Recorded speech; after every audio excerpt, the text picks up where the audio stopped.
Welcome to Where'd That Happen with Brent Pattison, where I will share some of my favorite stories from my many travels and experiences.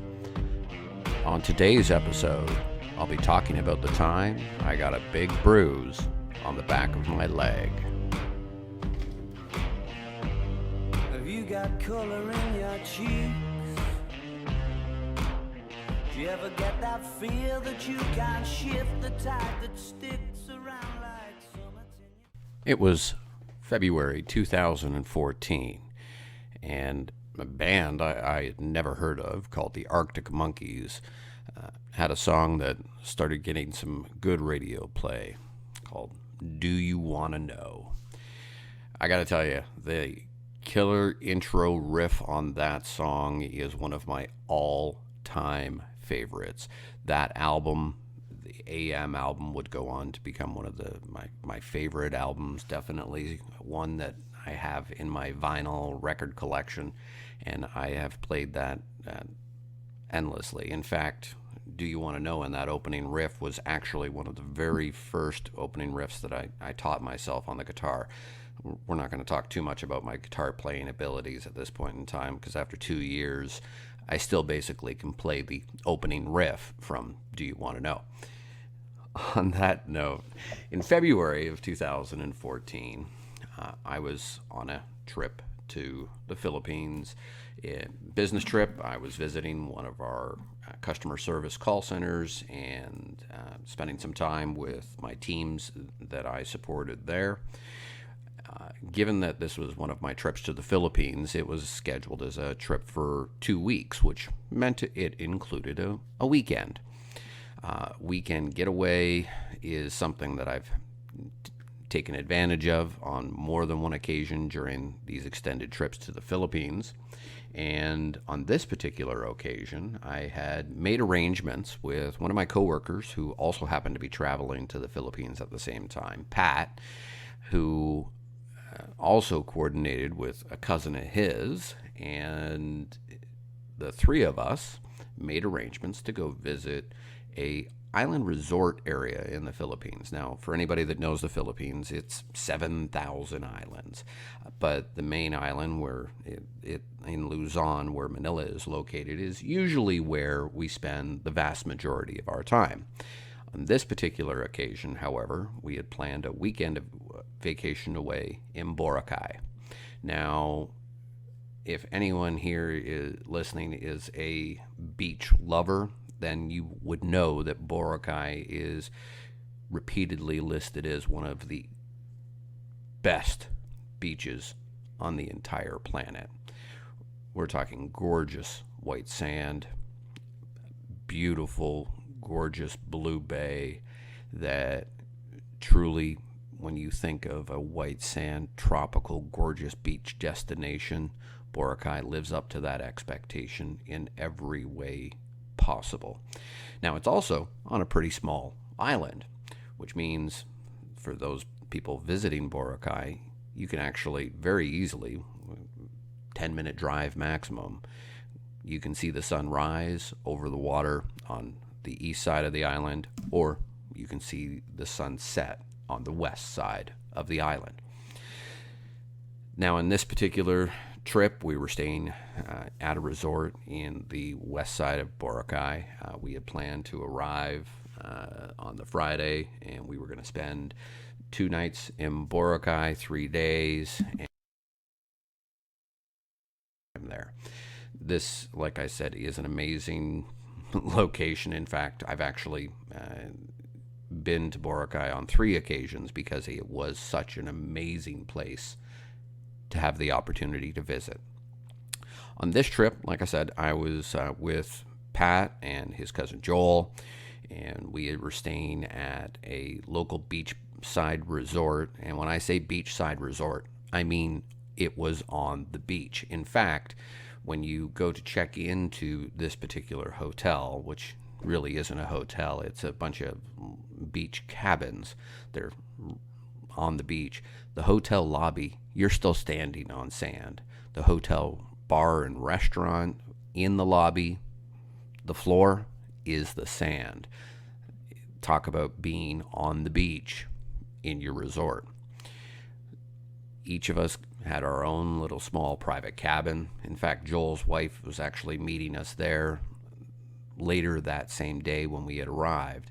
And Joel was going to stay with his wife, and then Pat and I each had our own private little beachside cabin, and we were going to make the most out of our weekend getaway.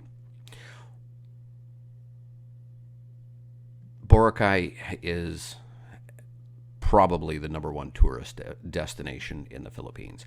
People come from all over Europe just to go to Boracay for a vacation.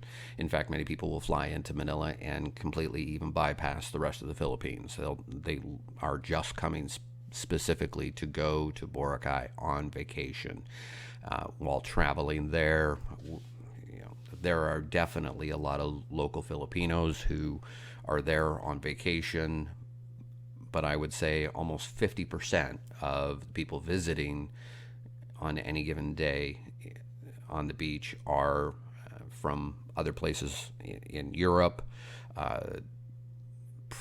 Australia is obviously a big draw for people who are looking for a destination outside of Australia. Not that they have a shortage of their own beaches, but as I said, this is one of the top 10 beaches on the planet, and it really does create a draw of tourists from all over the planet. With all of the tourists, of course, there is shopping, lots and lots of different restaurants and bars, and then lots of different beach activities. You can rent ATVs and go for a tour throughout the island on your ATV. You can rent a sailboat and do a tour around the island on a small catamaran where you are gliding across the ocean, steered by one or maybe two boat hands, and you can have that true catamaran experience of just gliding right across the surface of the water. Along with that, you can do some snorkeling, really get an opportunity to see some of the amazing aquatic wildlife.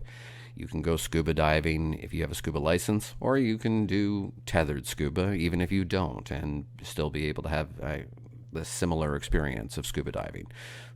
Glass bottom boats, parasailing, the list of activities really is endless.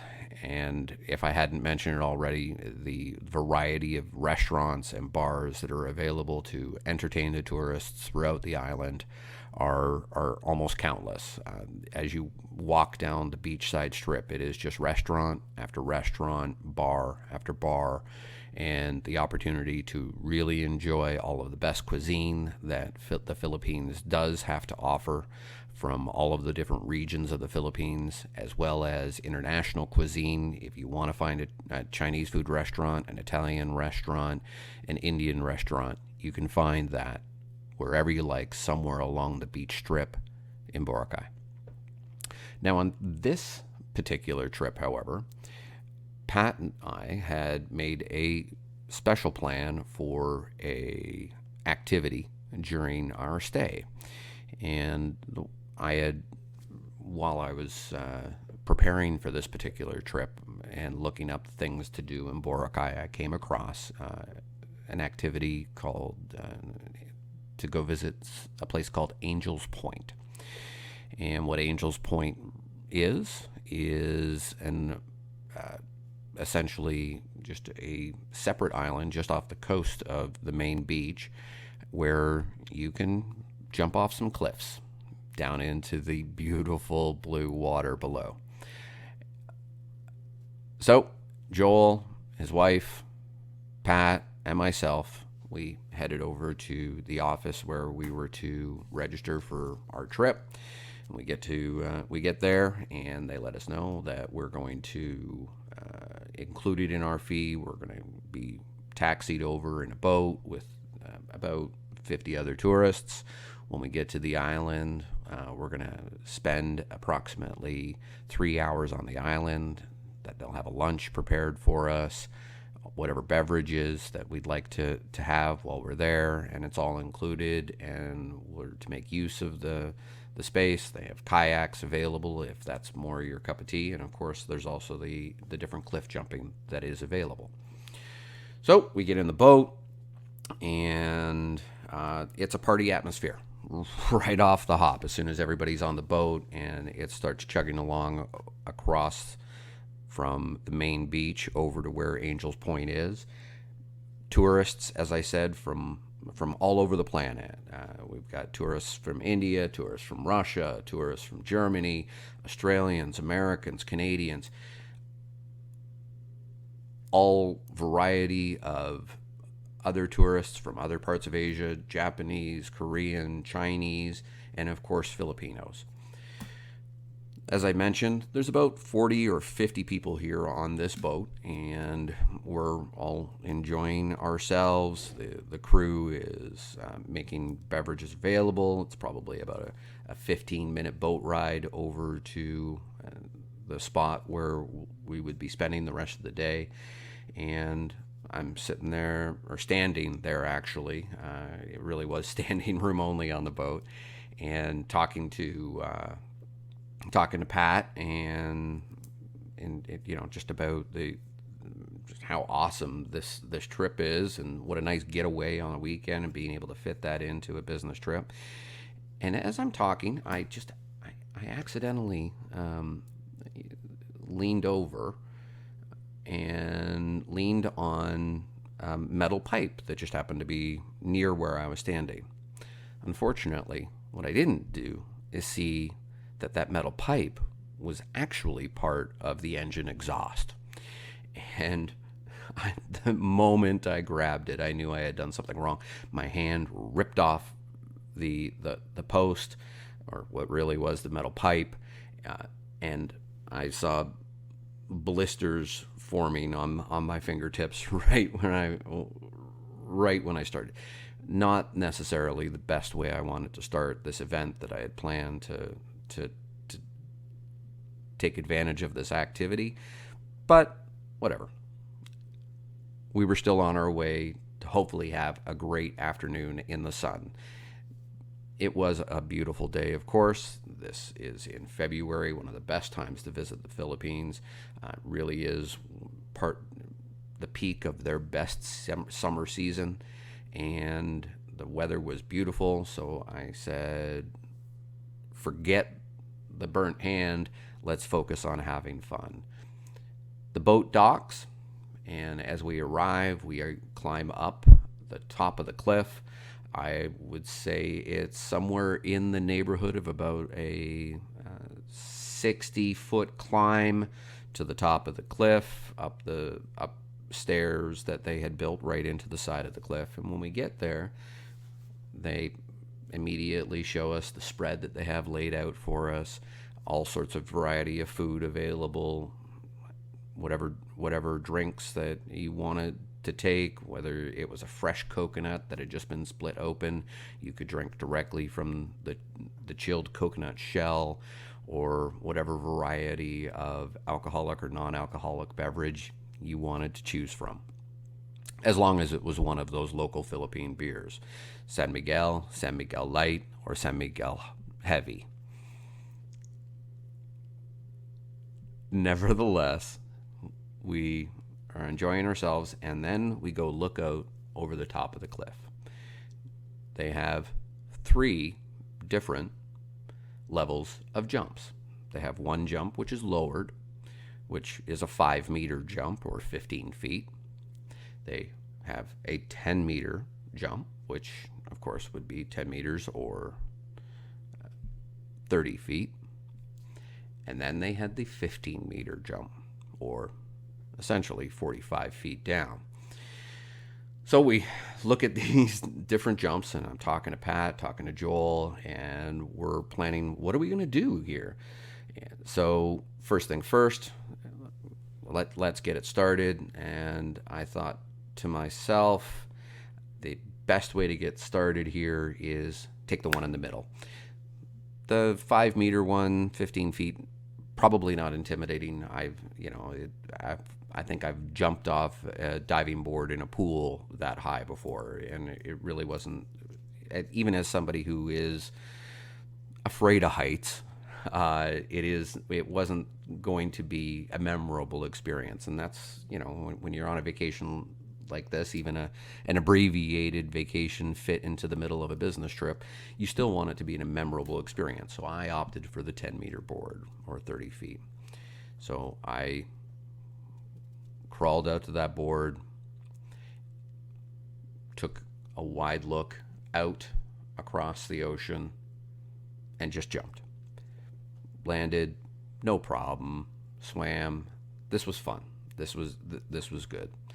I got back up, chatted with Pat and Joel. They were excited.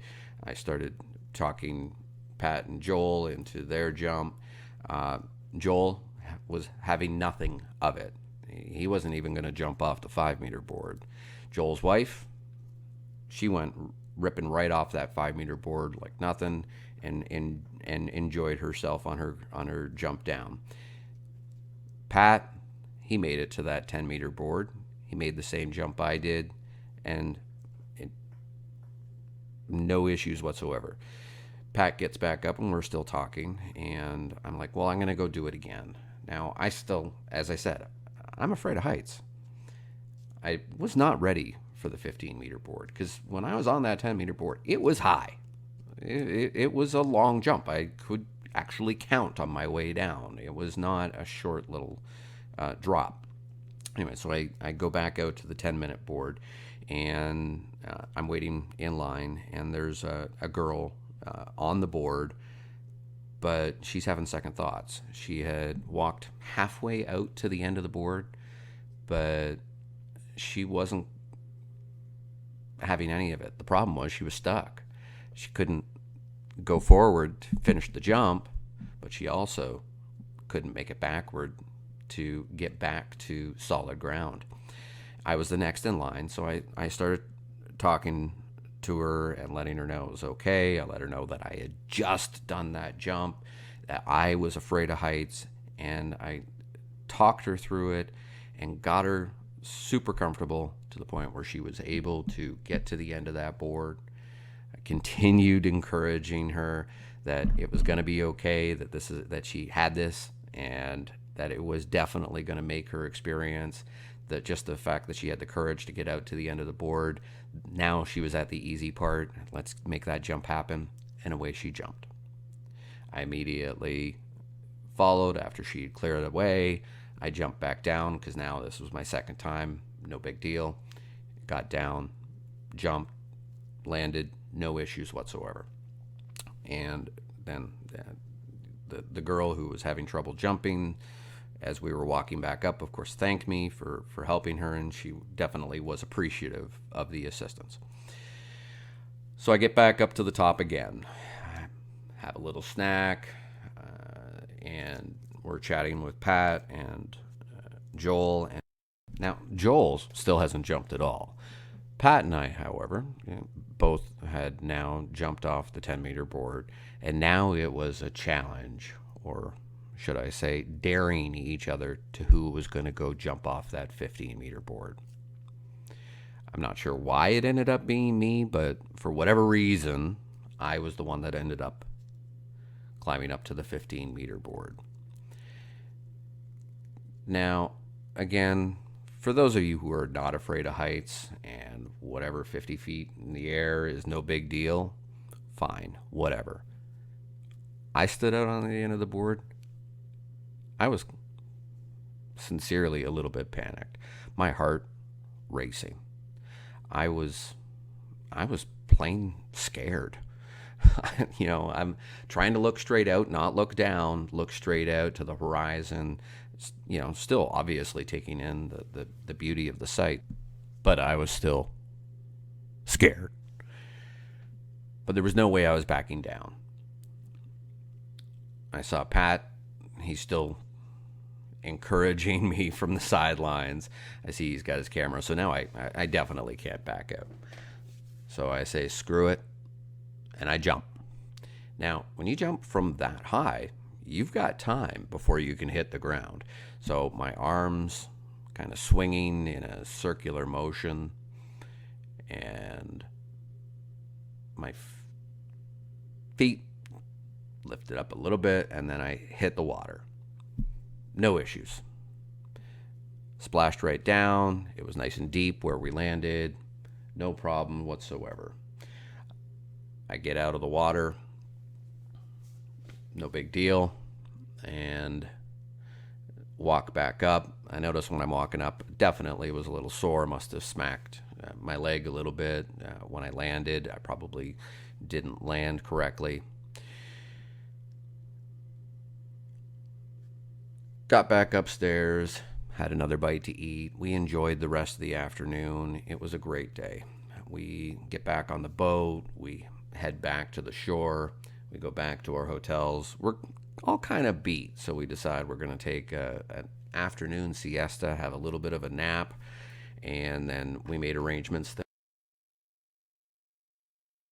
my head hit the pillow, and I woke up probably about 3 or 4 hours later.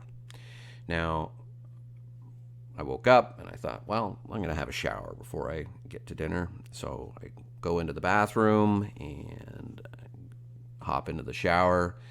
When I get out of the shower, though, I happen to notice myself in the mirror. And when I out of the corner of my eye, it's because I saw something didn't look right. I looked in the mirror and I saw that I already had this ridiculous bruise starting. And I'm not talking a little bit of a bruise. I had a bruise that started from the back of my knee all the way up to the very top of my butt. Like from the top at my waist of my butt all the way down to the back of my knee.